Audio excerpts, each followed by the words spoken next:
Hello बच्चों, welcome to Kavita classes. Chhathi class का portion कर रहे थे संख्याओं के साथ में खेलना। इसमें हम लोगों ने गुणज और गुणनखंड के बारे में पढ़ा था। कल जो वीडियो बनाई थी उसमें हम लोग अलग अलग फैक्ट्स के बारे में पढ़ा था। गुणनखंड से रिलेटेड 5 फैक्ट पढ़े थे और गुणज से रिलेटेड हमने 3 फैक्ट्स पढ़े थे। अब जो आज का टॉपिक है वो बहुत इंपॉर्टेंट टॉपिक है, वो है परफेक्ट नंबर। एक शब्द और आप सुनेंगे वो है परफेक्ट स्क्वायर। तो बच्चे बहुत ज़्यादा कंफ्यूज हो जाते हैं between perfect number and perfect square. Perfect number की जब बात करते हैं उसको हिंदी में हम लोग संपूर्ण संख्या बोलेंगे। तो परफेक्ट नंबर होता क्या है बेटा? कोई भी संख्या है, जब हम उसका गुणनखंड निकालते हैं और उन गुणनखंडों को जब जोड़ा जाता है और जो हमें संख्या दी हुई है अगर उसका दुगना है वो, तो फिर वो हमारा परफेक्ट नंबर होता है। कैसे? एक एग्जाम्पल से समझते हैं हम। जैसे 28, इसका गुणनखंड कीजिए 1, 28। दूसरा अपना हो जाएगा 2 से करेंगे 14, 3 से जाएगा नहीं, 4 से करेंगे 7, 5 से, 6 से, 7 से, 8 से, 7 से चला जाएगा। तो इसका मतलब बस अब आगे किसी और नंबर से नहीं जाएगा रिवीजन में, या ऐसे कह सकते हैं यू टर्न लेना शुरू कर देता है ये। 28 और 1। अब इसके गुणनखंड क्या क्या हो गए हमारे पास में? 1, 2, 4, 7, 14 और 28। क्या बोला है अभी आपको? इनको जोड़िए। इन सबको जब आप ऐड करेंगे 3, 7, 7 और 7 14, 14 और 14 28, 28 और 28 दोनों को ऐड अप कीजिए 56 आ गया। अब देखिए क्या बोला था? 28 का दुगना, 28 का दुगना। तो 28 का दुगना कितना होगा? 56। दोनों सेम है। जब एक संख्या उसके सारे गुणनखंड ले लिए, उन गुणनखंडों को हम लोगों ने जोड़ दिया। जोड़ने के बाद में जो आंसर आता है अगर वो संख्या का दुगना है,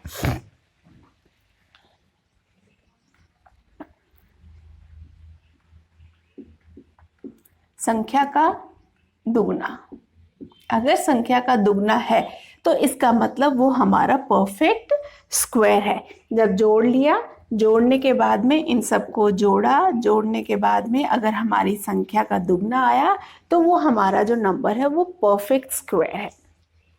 एक और एग्जांपल करते हैं। जैसे 110 का निकालिए। 10 का 1 और 10, 2 और 5, 5 और 2, 10 और 1। इसको ऐड कीजिए 1 + 2 + 5 + 10। कितना आएगा? 3, 8, 18। 10 का दुगना 20, तो 20 और ये तो बराबर नहीं है। इसका मतलब जो 10 है वो हमारी संपूर्ण संख्या नहीं है। 28 जो है वो हमारी संपूर्ण संख्या है। इसी तरीके से एक और एग्जाम्पल हम लेते हैं इसमें।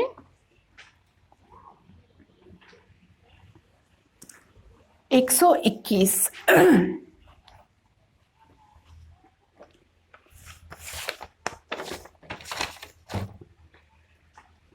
121, इसका देखिए 121 11 में जाएगा 11 बार, 121 एक बार। तो 1 + 11 + 1 2 1। इनको ऐड अप कीजिए।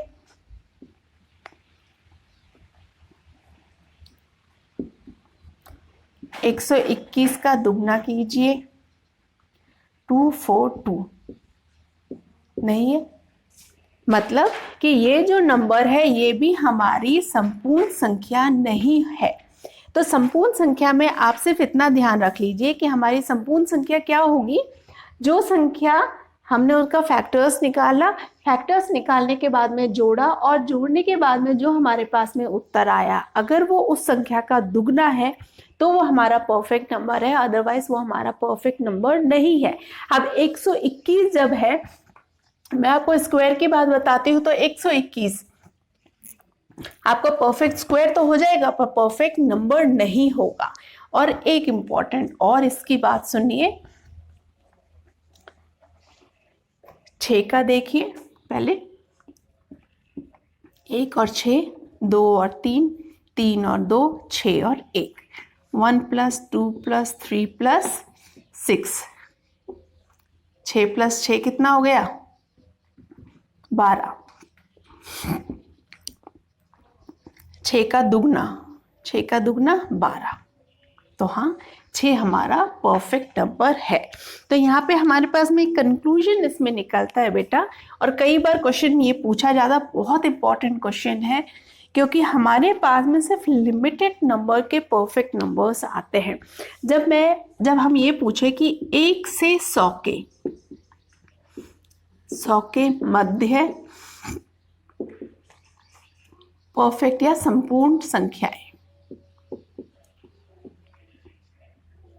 संपूर्ण संख्याएं, 1 से 100 के मध्य जो संपूर्ण संख्याएं हैं वो सिर्फ 2 संख्याएं हैं। कितनी? वो सिर्फ 2 संख्याएं हैं। और वो कौन कौन सी अभी आपने निकाली? 6 और 28। बस ये 2 संख्या है जो कि 1 से 100 के मध्य संपूर्ण संख्याएं आपको मिलेगी। इसके बाद में जो नेक्स्ट संख्या है वो 4, 5, 6 है शायद से, पर आपको कुल मिला के भी अगर आज तक जो संपूर्ण संख्याएं ज्ञात हुई है या कर सके हैं विद अ फॉर्मूला, वो आपकी सिर्फ 51 संख्याएं हैं, जो कि टोटल जितने भी नंबर्स हम काउंट कर सकते हैं उनमें आज तक निकाली गई है। पर आपके लिए वो इम्पोर्टेंट नहीं है। इम्पोर्टेंट ये है कि 1 से 100 के मध्य कितनी संपूर्ण संख्याएं हैं? 2 संख्याएं हैं। First important question. Second question आ जाता है 1 से 100 के मध्य कौन कौन सी संपूर्ण संख्याएं हैं? 6 और 28। तीसरा प्रश्न आता है कि परफेक्ट नंबर होता क्या है? परफेक्ट नंबर जो भी संख्या है उसका गुणनखंड अगर संख्या के दुगना है तो वो हमारा परफेक्ट नंबर होता है। ये 3-4 क्वेश्चंस इसके लिए इसमें इंपॉर्टेंट है। और मोस्ट इंपॉर्टेंट इसका नाम है, क्योंकि ये नंबर है और एक आप स्क्वायर पढ़ेंगे। स्क्वायर बहुत सारे हैं पर परफेक्ट नंबर 1 से लेकर 100 के बीच में सिर्फ ये 2 परफेक्ट नंबर हमारे पास में आते हैं। अब यहाँ पे ये वाला पोर्शन कंप्लीट हो गया, जहां से अब नेक्स्ट हम लोग एक्सरसाइज 3.1 स्टार्ट करेंगे। चलिए कुछ क्वेश्चंस हैं वो 3.1 के करते हैं बेटा। एक्सरसाइज 3.1 इसमें थर्ड क्वेश्चन है, पहले इसको करते हैं। यहाँ पे हमारे पास में 2 स्तंभ दे रखे हैं और इन दोनों को हमें मैच करना है। अब यहाँ पे क्या है, सबसे पहले हमसे पूछा है 35। तो 35 में देखिए 8 का गुणज नहीं है, क्योंकि 8 के पहाड़े में 35 नहीं आता है। दूसरा देखिए 7 का गुणज, 7 के पहाड़े में 35 आता है, 7 पंजू 35। यहाँ पे क्या है, 7 को मल्टीप्लाई कीजिए 5 से तो कितना आएगा? 35। तो ये हमारा आंसर आ गया। अब 70 का गुणज नहीं होगा। क्यों नहीं होगा? क्योंकि आपको बताया गुणज क्या है, नंबर और उससे बड़ी संख्याएं। नंबर और उससे बड़ी जो संख्याएं हैं वो हमारा गुणज होगा। इसीलिए ये दोनों ऊपर नीचे दे रखा और कंफ्यूजन में दे रखा है कि बच्चे क्या करेंगे, 35 के पहाड़े में तो आता है 70, तो ये करेंगे। बस 70 का गुणज पूछा है हमसे यहाँ पे। अब देखिए अगला 15 देखिए 8 के पहाड़े में नहीं आता है। फिर 70 का गुणज है क्या? नहीं है। 30 का गुणनखंड, गुणनखंड मतलब क्या हुआ, जो संख्या है वो और उससे छोटी। तो 30 का गुणनखंड निकालेंगे तो 15 आएगा, क्योंकि 30 को 15 को जब 2 से गुना किया तो मेरे पास में 30 आ जाएगा। तो यहाँ पे क्या करेंगे, 15 क्या उत्तर आ जाएगा? 30 आ जाएगा। अब 16 देखिए 8 का गुणज, 8 का गुणज मतलब 8 के पहाड़े में 8 एकम 8, 8 दूनी 16। तो यहाँ पे 8 जो है वो 16 का है, 8 गुना में 2। ठीक है। अब 20 देखिए 70 का गुणज नहीं हो सकता है, क्योंकि 70 से बड़ी संख्या होनी चाहिए। फिर 50 का गुणनखंड आप देखिए इसमें हो सकता है क्या? 50 का गुणनखंड नहीं होगा, क्योंकि 50 को जब तोड़ेंगे हम लोग तो हमारे पास में 20 कहीं पे आएगा ही नहीं। और 20 का गुणनखंड 20 है, क्योंकि नंबर इटसेल्फ आया था ना 1, और नंबर इटसेल्फ जो था वो इसका आंसर होगा, नंबर इटसेल्फ। 25 है, वो 50 का गुणनखंड है, क्योंकि 50 को करेंगे तो 25 को जब 2 से गुना किया तो मेरे पास में 25 आ जाएगा। ठीक है। इस तरीके से हम लोग इन ट्रू एंड फॉल्स को करेंगे। एक रह जाएगा यहाँ पे, ये देखिए कि आपको क्या सवाल पूछा गया है, कंफ्यूज नहीं होना। 7 का गुणज पूछा है कि 70 का गुणज पूछा है, वो वहाँ पे आप ध्यान रखिए। गुणज पूछा है तो संख्या से बड़ी संख्या या संख्या से बड़ा आंसर आएगा। गुणनखंड पूछा है तो संख्या या संख्या से छोटी संख्या जो है वो हमारी आएगी। इसके बाद में 2 क्वेश्चन और हैं, वो हम करते हैं। माँ मैं बाद में बात करूंगी। 2 संख्या और है, वो 2 संख्या और हम लोग देखते हैं। यहाँ पे देखिए, सॉरी 2 एग्जाम्पल और है। पहला एग्जाम्पल, इस पहला एक्सरसाइज का क्वेश्चन जो है वो है कि गुणनखंड निकालना है आपको। गुणनखंड 15 का गुणनखंड कैसे निकालेंगे? इसका पहाड़े का डिवाइड कीजिए 1 15, 2 के पहाड़े में नहीं आता, 3 के पहाड़े में आता है 5 बार, 4 के पहाड़े में नहीं आता, 5 के पहाड़े में आता है 3 बार। रिवर्स शुरू हो गया, तो इसका मतलब अब इसके बीच की कोई संख्या में नहीं आएगा, वो सीधा 15 में ही आएगा। तो 15 है, उसका गुणनखंड क्या हो जाएगा? 1 3 5 और 15, ये इसके हमारे पास में गुणनखंड आ जाएंगे। दूसरा एक और एग्जाम्पल है 23 का देखिए, एक में तो सब में ही जाएगा। अब 1 के बाद में 2 में 3 में 4 में 5 में 6 में 7 में किसी के भी पहाड़े में 23 नहीं मिलता आपको, तो यहाँ पे फिर सीधा है 23 और 1, तो जो 23 है उसका गुणनखंड हो जाएगा 1 और 23। ठीक है, उसके बाद में एक और एग्जाम्पल ले लेते हैं हम लोग, जैसे 18 है। 18 का गुणनखंड कीजिए 1 और 18, 2 से गुना कीजिए, 2 के पहाड़े में चला जाएगा 9 बार, 3 के पहाड़े में चला जाएगा 6 बार, 6 के बाद में 7 के पहाड़े में नहीं जाएगा, 8 के पहाड़े में नहीं जाएगा, फिर 9 के पहाड़े में, फिर रिवर्स शुरू हो गया, फिर वो सीधा 18 के पहाड़े में ही जाएगा। तो 18 का जो गुणनखंड है वो हो जाएंगे 1 2 3 9, सॉरी 6 और 3, 6 9 और 18, ये इसके गुणनखंड हो जाएंगे। इस तरीके से सिर्फ आपको यहाँ पे टेबल देखना है, टेबल का ध्यान रखना है और काउंट कर लीजिए। एक बार अगर रिवर्स शुरू हो जाता है तो उसके बाद में फिर देखने की जरूरत नहीं है, उसके बाद में फिर जो रिवर्स है वो ही अपना आएगा। अब इसके बाद में एक क्वेश्चन और इसमें आता है, वो है गुणज। गुणज आपको बताया है कि गुणज क्या होता है, सिर्फ जो टेबल है वो लिख देनी है। जैसे यहाँ पे अगर दूसरा प्रश्न जो है हमारा वो यही है कि निम्न संख्याओं के प्रथम 5 गुणज लिखिए। 5 के प्रथम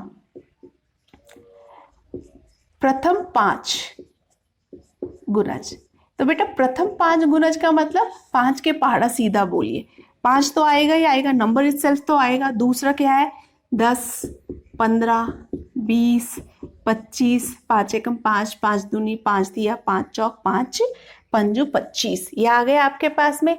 इसी तरीके से दूसरा एग्जाम्पल हमारे पास में 8 है।